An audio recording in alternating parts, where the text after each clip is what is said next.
আমরা এর মধ্যে বের করেছি যে আগামী 10 বছর, বের করছি ডাটা দিয়ে, আগামী 10 বছর আমরা মিডল ইস্টেও যদি লোক যায়, কি ধরনের লোক প্রয়োজন হতে পারে। আমরা আর আনস্কিল লেভেল পাঠাতে চাই না, আনস্কিল শ্রমিক আমরা পাঠাতে চাই না। আমরা এদেরকে কিছুটা ভাষা শিক্ষা দিতে চাই এবং কিছুটা আমরা ট্রেনিং দিতে চাই কি কি ধরনের কাজ আছে।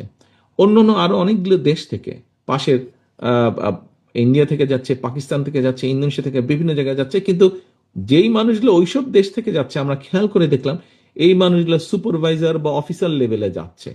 আমাদের মতন আমাদের দেশ থেকে যারা যাচ্ছে তারা কিন্তু খুব কমই আছে যে ওই অফিসার পোস্টগুলোতে আছে। কেন? প্রধান একটি কারণ হচ্ছে ভাষা, দ্বিতীয়ত একটি কারণ হচ্ছে টেকনিক্যাল ট্রেনিং এর জন্য।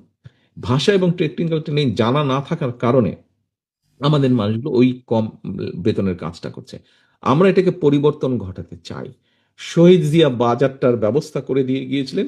আমরা এখন আগামী বিএনপি সরকার ইনশাল্লাহ আমরা এখন স্কিল লেবার, আনস্কিল থেকে স্কিল লেবার তৈরি করব।